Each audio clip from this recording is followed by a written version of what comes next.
दोस्तों, भारत देश का इतिहास जितना गहरा है उसमें उतने ही ज्यादा वीर योद्धा भी शामिल हैं। अब चाहे आप बात करें रानी लक्ष्मीबाई की, महाराणा प्रताप की या फिर छत्रपति शिवाजी महाराज की तरह ही और भी हजारों लोगों की। हालांकि देश के अंदर समय समय पर बहुत सारे ऐसे लोगों ने वीरता का प्रमाण दिया है कि सिर्फ एक वीडियो में उनका नाम लेना पॉसिबल नहीं है। और दोस्तों, आज के इस वीडियो में भी हम एक ऐसे ही योद्धा के बारे में बात करने वाले हैं जिनका लोहा पूरी दुनिया मानती है।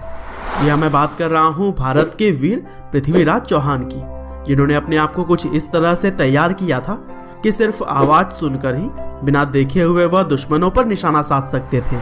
साथ ही पृथ्वीराज चौहान ही थे जिन्होंने मोहम्मद गौरी जैसे खूंखार और खतरनाक दुश्मन को न केवल 1-2 बार बल्कि लगातार 17 बार हराया। साथ ही मुगल शासन से पहले दिल्ली की गद्दी पर बैठने वाले अंतिम हिंदू राजा पृथ्वीराज चौहान ही थे। और दोस्तों, इस महान योद्धा के ऊपर ही बॉलीवुड में भी एक मूवी बनाई जा रही है जिसका नाम है पृथ्वीराज, और इस मूवी में अक्षय कुमार लीड रोल में दिखाई पड़ रहे हैं। हालांकि चलिए आज की इस वीडियो में हम जानते हैं कि आखिर क्या थी पृथ्वीराज चौहान की महानता, जिसकी वजह से सैकड़ों साल बाद भी उन्हें याद किया जाता है। दरअसल इस कहानी की शुरुआत होती है 1149 से, जब पृथ्वीराज चौहान का जन्म अजमेर में राजा सोमेश्वर चौहान के घर पर हुआ था। साथ ही पृथ्वीराज के मां का नाम था कर्पूरा देवी।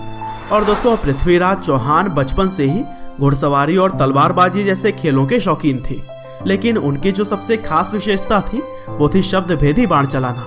दरअसल इसका मतलब है कि आंख बंद होने के बावजूद सिर्फ आवाज को सुनकर ही वह बिल्कुल सटीक निशाना लगा लेते थे। और इन सभी विशेषताओं का पता जब पृथ्वीराज के नाना और उस समय दिल्ली के राजा आनंदपाल को लगी, तब उन्होंने पृथ्वीराज चौहान को दिल्ली का राजा बनाने का निर्णय ले लिया। और फिर इसी कड़ी में ही सिर्फ 16 साल की उम्र में पृथ्वीराज चौहान ने दिल्ली की राजगद्दी संभाल ली।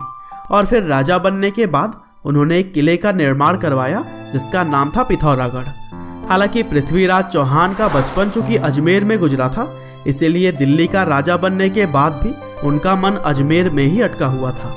और फिर इसी वजह से आगे चलकर उन्होंने दोनों नगरों को राजधानी बना दिया। साथ ही पृथ्वीराज चौहान ने लगातार कई सारे विजय अभियान चलाकर अपने राज्य की सीमाओं को गुजरात और पूर्वी पंजाब तक बढ़ाकर और भी बड़ा कर लिया था। हालांकि इतनी ज्यादा तरक्की को देखते हुए काफी सारे राजाओं के मन में उनके लिए जलन की भावना भी पैदा होने लगी, और उन्हीं राजाओं में से एक थे जयचंद, जिनकी राजधानी थी कन्नौज। हालांकि एक तरफ जहां जयचंद पृथ्वीराज चौहान की प्रसिद्धि से जलते थे, वहीं उनकी लड़की संयोगिता पृथ्वीराज चौहान के साहस और वीरता से प्रभावित थी, और वह पृथ्वीराज को अपना दिल दे बैठी थी। हालांकि जब इस बात की खबर राजा जयचंद को मालूम हुई, तब वह गुस्से से आग बबूला हो गए, और फिर गुस्से में ही उन्होंने निर्णय लिया कि बेटी की शादी वह जल्द से जल्द कर देंगे।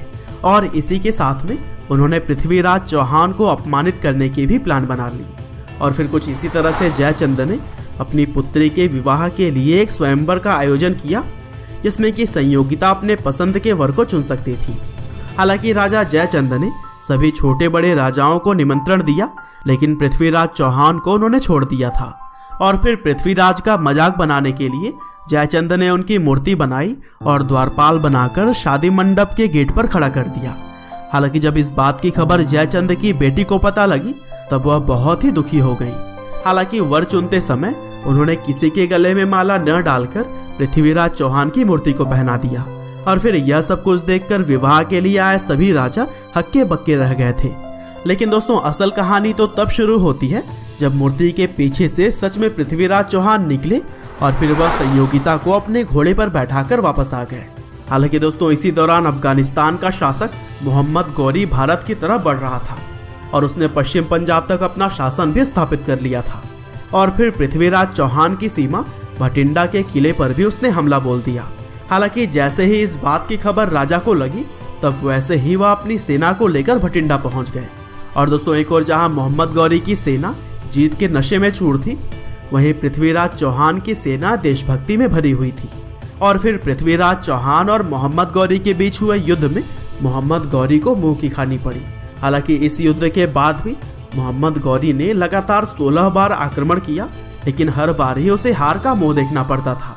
लेकिन दोस्तों जब इस बात की खबर पृथ्वीराज चौहान की पत्नी संयोगिता के पिता यानी कि जयचंद को मालूम पड़ी, तब अपना बदला लेने के लिए इस मौके को उन्होंने बिल्कुल सही समझा और फिर इसी कड़ी में ही जयचंद मोहम्मद गौरी के साथ मिल गया।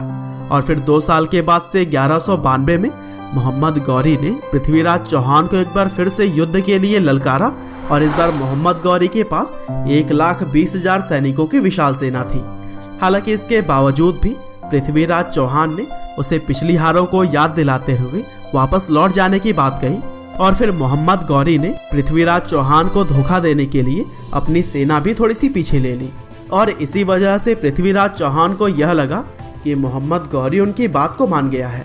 हालांकि मोहम्मद गौरी तो सही समय का इंतजार कर रहा था, क्योंकि एक दिन बिल्कुल सुबह जब पृथ्वीराज चौहान के सभी सैनिक पूजा पाठ में बिजी थे, तब मोहम्मद गौरी ने उन पर हमला कर दिया और फिर पृथ्वीराज चौहान को चारों तरफ से घेर कर उन्हें और उनके प्रिय मित्र चंद्रबरदाई को बंदी बना लिया गया। हालांकि बंदी बनाए जाने के बाद से जब पृथ्वीराज को मोहम्मद गौरी के सामने दरबार में पेश किया गया, तब पृथ्वीराज ने मोहम्मद गौरी को चेतावनी देते हुए यह कहा कि तुम मुझे मार दो, नहीं तो आगे चलकर तुम्हें पछताना पड़ेगा। लेकिन दोस्तों लगातार 17 बार हारा हुआ मोहम्मद गौरी तो पृथ्वीराज चौहान को घुट घुट कर मरना देखना पसंद करता था और इसीलिए उसने पृथ्वीराज चौहान को अभी न मारने की बात कही।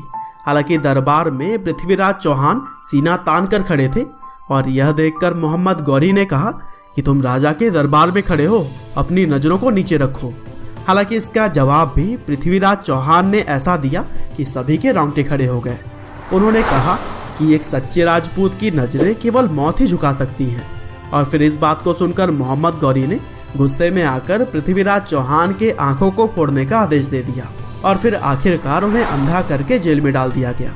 लेकिन दोस्तों पृथ्वीराज चौहान के प्रिय मित्र चंद्रबरदाई को उनका यह दर्द देखा नहीं गया और फिर उन्होंने मोहम्मद गौरी को सबक सिखाने का ठान लिया। और दोस्तों इसी कड़ी में ही चंद्रबरदाई ने मोहम्मद गौरी के दरबार में हाजिर होने की इच्छा जताई। दरअसल उन्होंने बताया कि पृथ्वीराज बिना देखे हुए ही लक्ष्य पर सटीक निशाना लगा सकते हैं और अगर भरोसा ना हो तो राजा के सामने वह अपने प्रिय मित्र से ऐसा करतब दिखाने को कहेंगे। और दोस्तों इस बात का पता लगने के बाद से मोहम्मद गौरी ने फिर से चंद्रबरदाई और पृथ्वीराज चौहान को अपने दरबार में बुलाया और इस बार पृथ्वीराज चौहान को तीर और धनुष देकर दरबार के ही किसी आदमी ने अपनी कला का प्रदर्शन करने के लिए कहा। लेकिन दोस्तों पृथ्वीराज चौहान ने यह उत्तर दिया कि मैं एक राजा हूँ और इसी वजह से मैं केवल सुल्तान यानी कि मोहम्मद गौरी के हुक्म का ही पालन करूंगा। और यह बात सुनकर मानो मोहम्मद गौरी खुशी से झूम उठा था और अपने मुंह से बोलते हुए पृथ्वीराज चौहान को उसने निशाना लगाने का आदेश दिया। और दोस्तों जैसा कि आप सभी को मैंने पहले ही बताया था कि पृथ्वीराज चौहान के अंदर ऐसी काबिलियत थी कि सिर्फ आवाज सुनकर ही वह सटीक निशाना लगा सकते थे। और इसी तरह से उन्होंने मोहम्मद गौरी की आवाज सुनते ही अपनी बाण की दिशा बदली और मोहम्मद गौरी को भेज दिया था, जिससे कि मोहम्मद गौरी की उसी समय ही मृत्यु हो गई। हालांकि अब पृथ्वीराज चौहान और उनके मित्र चंद्रबरदाई यह जानते थे कि उनकी जान को नहीं बख्शा जाएगा और इसीलिए अपने दुश्मनों से हारने की बजाय उन्होंने एक दूसरे को छुरा मारकर हत्या कर ली। और फिर जब पृथ्वीराज चौहान के मृत्यु की खबर उनकी पत्नी संयोगिता ने सुनी, तब उन्होंने भी अपने प्राण त्याग दिए। हालांकि इस महान योद्धा को आज भी लोग याद करते हैं और जब कभी भी साहसी लोगों को याद किया जाता है तो उस समय इस राजपूत का नाम हमारे मन में सबसे पहले आता है। आपका बहुमूल्य समय देने के लिए बहुत बहुत धन्यवाद।